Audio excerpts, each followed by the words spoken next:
It isn't right that other men should fight and die, that I would just be sitting at home safe. I need to serve. I got the energy and the passion to serve as a medic. While everybody else is taking life, I'm gonna be saving it. With the world so set on tearing itself apart, it doesn't seem like such a bad thing to me to want to put a little bit of it back together. Over the course of U.S. history, countless individuals have been called to serve in the military during times of war. They were all asked, and in many cases required, to risk their own lives and potentially take the lives of others, even if it went against their personal morals or religious faith. When the moment came to step onto the battlefield, the crucial question they all faced was, how do you stay true to your beliefs and also fulfill your responsibility to serve your nation? For many, there was no easy answer. This is the story of Desmond Doss, a conscientious objector who found a way to balance the rights and responsibilities of citizenship by staying true to his beliefs and serving his country in war when called upon. Born to parents William and Bertha, both workers in a local shoe factory, Desmond Doss grew up in the city of Lynchburg, Virginia. He lived in an extremely religious household, attending a Seventh-day Adventist church as a child, where he was taught the Bible's commandment, "Thou shalt not kill." His beliefs and his job as a defense industry worker initially provided him with a draft exemption during World War II, but he dismissed his chance to defer. He felt a responsibility to fight for our country, so he enlisted in the Army Medical Corps as a non-combatant. He believed the war was just and desired to do his part, but for him, that meant saving lives instead of taking them. He agreed to serve as a medic to fulfill his responsibility to his country, but he refused to pick up a weapon during basic training based on his religious principles.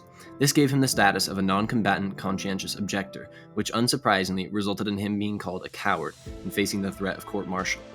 However, by deciding to serve as a medic, Doss set the stage to perform one of the most heroic feats of bravery in American military history. In doing so, he expanded the way that conscientious objectors could both uphold their personal values and fulfill their responsibilities to their country. A conscientious objector is someone who refuses to serve in the military or bear arms based on religious or moral principles. The concept of conscientious objection dates back to ancient Rome, when early Christians refused military service during Roman conquest of the Parthian Empire, choosing peace over violence. The concept was championed by groups like the Quakers and the Mennonites, who upheld nonviolence despite immense pressure from society during the American Revolution and Civil War. Conscientious objectors stand on three fundamental rights: the right to freedom of thought, freedom of conscience, and freedom of religion. These rights are protected globally in Article 18 of the Universal Declaration of Human Rights and in America through the Constitution and the Bill of Rights. The First Amendment guarantees religious freedom. The Ninth Amendment protects individual conscience, and the Declaration of Independence affirms the right to life, liberty, and the pursuit of happiness. For men like Desmond Doss, these rights weren't just ideals, they were the foundation of his decision to serve his country without compromising his beliefs. With rights comes responsibilities. In exchange for freedoms protected by the Constitution, U.S. citizens are expected to support and defend it, obey the law, and participate in democracy. They also share the duty to protect their country when called upon. But conscientious objectors like Desmond Doss faced a moral dilemma. How could they uphold their responsibilities to serve while staying true to their deeply held beliefs? For Doss, the answer was clear. He wouldn't take life, but he would risk his own to save others. The central dilemma for the conscientious objector is that while they have the right to follow their personal beliefs, they also have a responsibility to help their country during wartime, especially since they enjoy so many benefits from their citizenship.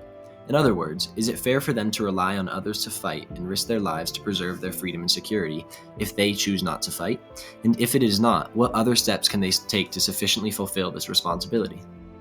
In 1863, Senator Henry Wilson's Conscription Act gave the United States federal government the power to require men to report for military service, later known as the draft.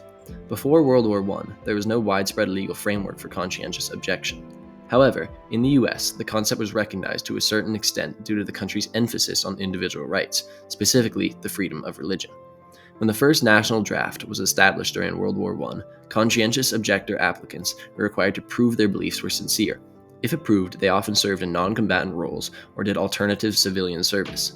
This allowed them to contribute to the war effort without violating their principles, but it also enabled them to avoid risking their lives on the battlefield like so many of their fellow citizens. At the same time, thinkers like Bertrand Russell, who at the time was imprisoned in England in 1918 for arguing that individual rights should outweigh government requirements, were becoming more well known. With the magnitude of World War I, when almost 3 million U.S. men were drafted, nearly 4,000 of them identified as conscientious objectors, the concept became more visible in society. Afterwards, the federal government passed the Selective Training and Service Act of 1940, which contains specific language to protect conscientious objectors. It reads, quote, "Nothing contained in this act shall be constructed to require any person to be subject to combatant training and service in the land and naval forces of the United States who, by reason of religious training and belief, is conscientiously opposed to participating in war in any form." Despite this change, during World War II, there was little public sympathy for conscientious objectors. Many of them were subject to harassment. They were called yellow bellies and typically viewed as cowardly and unpatriotic for not fulfilling their responsibilities to their country. For example, Bayard Rustin was imprisoned for refusing to cooperate with the draft and was put into federal prison in 1943. In prison, he, like many other objectors, faced harsh conditions and was viewed as an American traitor by many in his community. However, perhaps due to increased visibility during World War I, the number of conscientious objectors rose to as many as 70,000 during World War II. Of them, several became well known, such as civil rights activist Bayard Rustin. However, one name stands out among the rest: Desmond Doss. His story demonstrates how one man remained true to his beliefs while also fulfilling his responsibilities to society throughout war. In 1945, during World War II, Doss gained hero status at the Battle of Okinawa by saving 75 men trapped under enemy fire without firing a single shot. He himself got shot in his left arm from a sniper's bullet. After the war, he became the first conscientious objector to receive the Congressional Medal of Honor. Through his actions, he shattered stereotypes about conscientious objectors being unpatriotic or cowardly. He demonstrated how exercising one's individual rights can coexist with fulfilling broad responsibilities to society, showing that fulfilling those responsibilities doesn't always mean engaging in violence. His dedication to saving lives versus fighting offered a broader interpretation of what it means to serve your country honorably. Desmond Doss showed that rights and responsibilities don't have to be in conflict. He exercised his rights to religious freedom by refusing to kill, but he also fulfilled his duty to serve by risking his life as a medic. As he put it, "I felt an honor to serve my country. God and country, same as the rest of them. The only thing, I just didn't want to take life." His story proved that serving with courage doesn't always mean carrying a weapon. It also means saving lives. Desmond Doss's story not only redefined the image of a conscientious objector, but also influenced how the U.S. military and society viewed their contributions. Where conscientious objectors were once viewed as cowards, many of them came to be respected by serving directly on the battlefield, fulfilling their responsibilities of their country, by risking their lives just as soldiers did in combat. During World War II, there were 70,000 conscientious objectors. In the Vietnam War, that number grew to 170,000. Inspired in part by Doss's example, many of these individuals choose to serve as medics. One estimate suggests that 7% of all medics in Vietnam were conscientious objectors. They included Thomas W. Bennett, who served and sacrificed his life to care for wounded soldiers while under fire.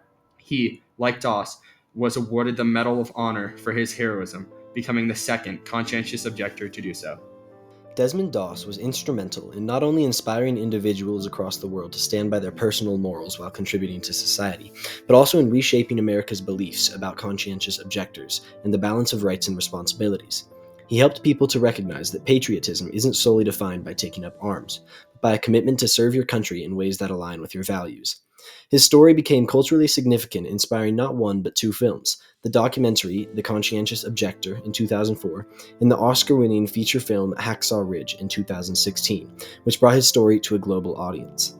His life and legacy continue to remind us that service, sacrifice, and courage come in many forms, and that staying true to one's principles can be a profound act of citizenship.